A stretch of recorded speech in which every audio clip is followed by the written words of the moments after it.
Hello guys, I am professional boxer Rahul Tiwari. और जैसा मैंने कल हनुमान मूवी देख के आया और मैं काफ़ी एनर्जेटिक हूँ अभी भी, और पूरे दिन था। मेरे से कुछ लोगों ने पूछा कि आपका कैसे ट्रस्ट बना हनुमान जी पे और कैसे आप इतना बिलीव करने लगे हो। भाई, हनुमान जी तो हमारे हमेशा से आराध्य रहे हैं, हमेशा से उन पे बिलीव रहा है हमें। बट कहते हैं ना कि आपके साथ लाइफ में ऐसे ऐसे इंसिडेंट्स होते हैं जिससे आपका गॉड पे डे बाय डे और विश्वास होता जाता है। ऐसा ऐसे कई सारे इंसिडेंट्स हुए हैं मेरे साथ, बट एक इंसिडेंस आज जो मैं आपके साथ शेयर करने वाला हूँ यहाँ पे, आई थिंक शायद आपको भी लगेगा कि वाकई में भगवान होते हैं और हमेशा आपके साथ रहते हैं। सो स्टोरी स्टार्ट करने से पहले मैं चाहूँगा कि मैं खुद ट्राई करूँगा कि वीडियो बहुत ज़्यादा लंबी ना हो, शॉर्ट में आपको समझाऊँ। ये बात है सन 2018 की। मुझे बॉक्सिंग मैंने 2016 में बॉक्सिंग स्टार्ट की थी, तो 2 साल हो गए थे मुझे। और जब मैं बॉक्सिंग में भी आया था तो मेरा हमेशा से ये सपना था कि मैं प्रो खेलूं, प्रोफेशनल बनूं, प्रोफेशनल बॉक्सर बनूं। हमेशा से मुझे बेल्ट वगैरह का बहुत शौक था, पैसों का, कि ज़्यादा से ज़्यादा अर्न करना है। प्रोफेशनल मेरा हमेशा से प्रायोरिटी रही है।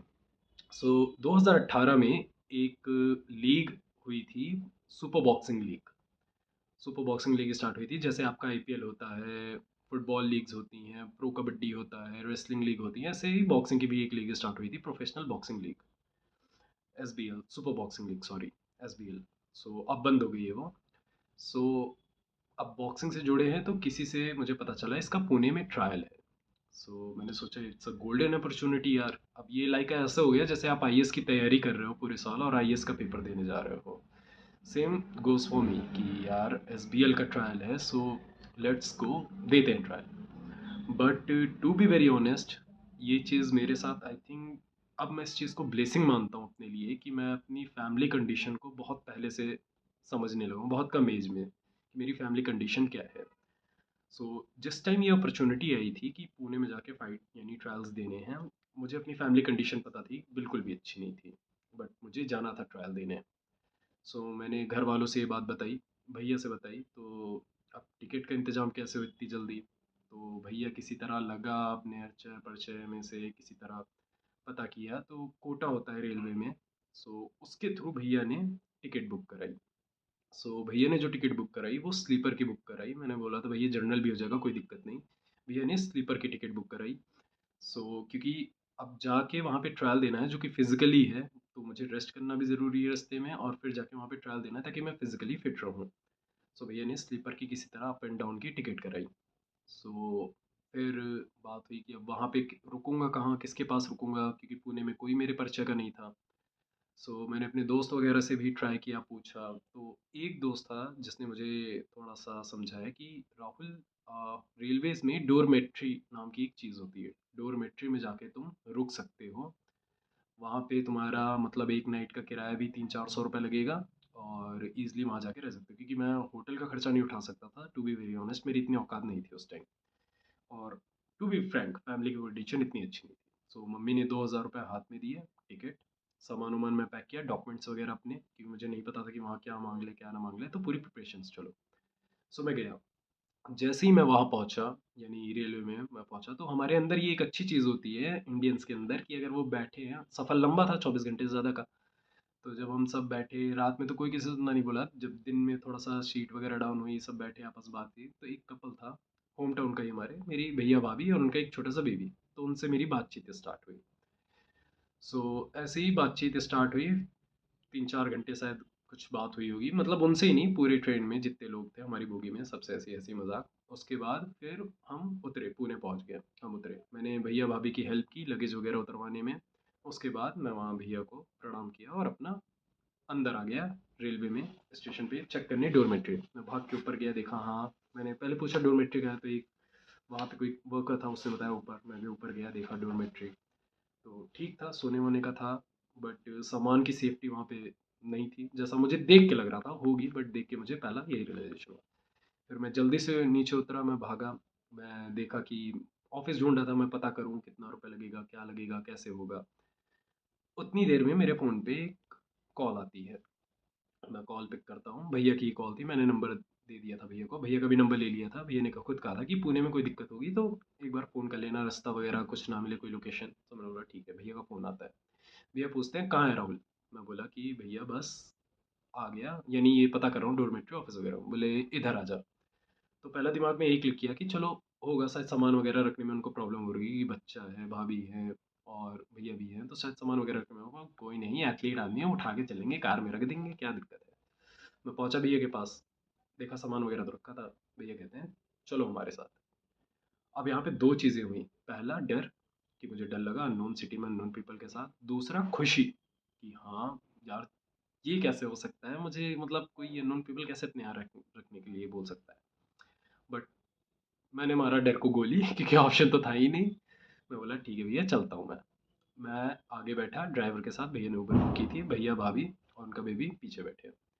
अब मैं जा रहा हूँ रास्ते में, तब में मम्मी का फ़ोन आया, बेटा पहुँच गया। हाँ मम्मी पहुँच गया, कहाँ रह रहे हो मम्मी, बस ये भैया भाभी मिल गए थे, उन्हीं के रूम पे जा रहा हूँ। अब मम्मी वहाँ पे चिल्लाना स्टार्ट कर दी मेरे पे। और जो कि सही भी था उनका सोचना कि अननोन पीपल के साथ अननोन सिटी में तुम यानी कैसे रहोगे दूसरे लोगों के साथ, तुम किसी जानते हो, उतर जाओ गाड़ी से, ये वो। मैं किसी तरह हैंडल किया मम्मी को, अरे कोई नहीं ठीक है मम्मी, मैं उतर जा रहा हूँ, कोई दिक्कत नहीं है, रूम वगैरह ले ले रहा हूँ। क्योंकि होटल वगैरह लेने की औकात नहीं थी मेरी, टू बी वेरी ऑनेस्ट, उस टाइम कुछ पैसे वैसे नहीं थे। सो ये हुआ कि हाँ मैं गया उनके साथ किसी तरह। अब वो जब गाड़ी गई तो मैंने देखा बहुत बड़ा सा एक अपार्टमेंट है। मैं पहली बार अपनी लाइफ में इतना बड़ा कोई अपार्टमेंट देखा। और उसके बाद अपार्टमेंट में गाड़ी घुसी, फिर उनका 9th की 10th फ्लोर पे फ्लैट था। वो फ्लैट में ले गए मुझे। वहाँ मुझे मेरा एक सेपरेट रूम दिया मुझे अलग से, जो कि मुझे जानते भी नहीं थे, कुछ ही घंटों की बात हुई थी। अलग रूम दिया, मैं उसमें रुका, चेंज वेंज किया। फिर रात में उन्होंने पूछा राहुल तुझे क्या पसंद है खाने में। मैंने बताया भैया कुछ नहीं, जो बन जाएगा खा लूँगा। उन्होंने पूछा नहीं नहीं बता क्या पसंद है। बोला भैया जानते हैं ब्राह्मण आदमी, वो भी ब्राह्मण थे मैं भी ब्राह्मण। उन्होंने बोला, मैंने बोला भैया मुझे पनीर बहुत पसंद है। मैंने बोला पनीर। बोला हाँ भैया। वो दूध ले आए, पनीर यानी दूध फाड़ा, पनीर बनाई, मतलब घर पे बनाई, रेडीमेड भी नहीं लाई। फिर पनीर बनाया, वो भी खाए, उनकी फैमिली भी खाई, मैं भी खाया। फिर मैं सोया। जब मैं सो रहा था फिर भी मुझे डर लग रहा था, तो मैं दरवाज़ा हल्का सा खोल के सो रहा था और थोड़ा सा जग भी रहा था बीच बीच में कि कहीं कुछ हो ना जाए। डर था क्योंकि मन में, टू बी वेरी ऑनेस्ट। फिर नेक्स्ट डे होता है, भैया बढ़िया नाश्ता वगैरह मेरे लिए लाते हैं, टोस्ट वगैरह सेकते हैं, कॉफ़ी वगैरह बना के देते हैं, क्योंकि मैं चाय नहीं पीता, कॉफ़ी वगैरह बना के देते हैं, मैं पीता हूँ। उसके बाद मैं जाता हूँ, भैया अपना ऑफिस जाते हैं, मैं जाता हूँ अपना ट्रायल देने नेक्स्ट मॉर्निंग।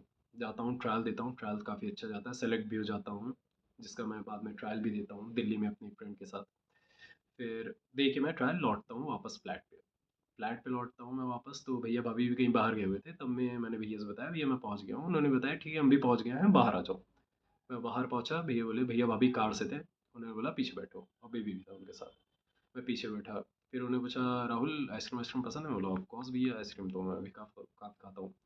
फिर वो मुझे ले गए नेचर्स के एक स्टोर पे, वहाँ पे आइसक्रीम पैक करे। उन्होंने खुद बोला तुम्हें कौन सी पसंद है, मैंने बताया भैया ये वाली। उन्होंने खुद पैक कराया आइसक्रीम, चॉकलेट्स वगैरह लिए, खाते पीते हम आए। उसके बाद फ्लैट पे आए, खाए पिए, फिर आइसक्रीम वगैरह खाई, आराम से सोए। नेक्स्ट डे फिर वो मुझे अपने साथ ले गए, अपने ऑफिस ले गए। मैं पहली बार लाइफ में ऐसा ऑफिस देखा था, तो काफ़ी एक्सपीरियंस हो गया है। मैं फर्स्ट टाइम ऐसा लाइफ में ऑफिस देखा कि मतलब जितनी मर्जी उतनी कॉफ़ी पियो, कोई भी गेम खेलो, PS3 PS4, और कुछ भी ऑर्डर करो, एनीथिंग, मतलब अलग ही लेवल की खुशी थी वहाँ पे। मतलब मैं भूल ही गया था कि मैं जेब में सिर्फ 2000 रुपये लेके आया हूँ अननोन सिटी में 3 दिन सर्वाइव करने की, कैसे रहूँगा क्या रहूँगा कैसे प्लेस होगी। और इतना स्पेशल ट्रीटमेंट मुझे मिल रहा है, लाइक जैसे मतलब आज की डेट में तो कोई रिलेटिव भी नहीं करेगा, और वो मेरे लिए इतनी सारी चीज़ें कर रहे थे। फिर मेरी ट्रेन का टाइम हो रहा था, मैं रेडी वेडी होके गया था। फिर भैया ने अपनी किसी दोस्त से बाइक ली थंडरबर्ड, उससे मुझे पुणे की रोड पे घुमाते हुए, अपना हेलमेट पहने, मुझे भी हेलमेट पहनाया, फिर उससे घुमाते हुए रोडों पे मुझे रेलवे स्टेशन छोड़ा, और बड़े प्यार से एकदम चल लौंडे पहुंच जाना, तो एक फ़ोन कर देना, मैसेज डाल देना। उन्होंने ड्रॉप किया और बैक टू माई होम। सो यहाँ आपको ये नॉर्मल स्टोरी लगेगी कि अरे ठीक है कोई मिल गया होगा छोड़ देगा, but to be very honest जिस टाइम उन्होंने मेरी मदद की थी, मतलब मुझे विश्वास नहीं था कि ये सारी चीज़ें होंगी मेरे साथ। मुझे लगा था कि पुणे भी चल के मुझे स्ट्रगल करना पड़ेगा, ये होगा वो होगा, खाऊंगा कैसे, क्या करूंगा, कहाँ सोऊंगा, कैसे करूंगा, कोई आइडिया नहीं था। बट वो भगवान की तरह मेरे लाइफ में आए, और मतलब कहते हैं ना बजरंग बली आपके पीछे खड़े हैं कि बेटे तू स्ट्रगल कर, मैं तेरे पीछे हूँ, तेरे पे आज भी नहीं आने दूंगा, लाइक दिस। और आज भी बाद में उन्होंने मेरी फाइनेंशियल भी काफ़ी मदद की, हर एक चीज़। तो आज भी मैं उन्हें एज अ भगवान रूप में देखता हूँ, और वो जब भी मिलते मिलते हैं हँसते हैं, क्योंकि मैं उन्हें भगवान की तरह ट्रीट करता हूँ। मतलब भगवान की तरह मैं उन्हें मानता हूँ कि वो जिस टाइम मेरे लाइफ में आए, कुछ नहीं था, रहने का कोई वो नहीं था, कुछ नहीं था, किसी तरह पहुँचा था, but he help me a lot in this situation. So I believe on God day by day. ऐसे कई सारे इंसिडेंट्स मेरे लाइफ में थे, ये वन ऑफ द इंसिडेंट्स था जो मैंने आपके साथ शेयर किया कि that's why I love Bajrangbali. मुझे उन पर विश्वास है, वो अपने भक्तों पे और खासकर जो मेहनत कर रहे हैं उन पे कोई आँच नहीं आने देते, वो हमेशा खड़े रहते हैं। So it is one of the incidents guys, and if you have also any kind of incidents जहाँ आपको भी लगा हो कि भगवान साक्षात आपकी आके मदद कर रहे हैं, सो प्लीज़ शेयर कीजिए और मुझे ज़रूर टैग कीजिएगा, hit harder, and let's see कितने वीडियोस आते हैं। सो ऑलवेज से जय बजरंग बली, हिट हार्डर।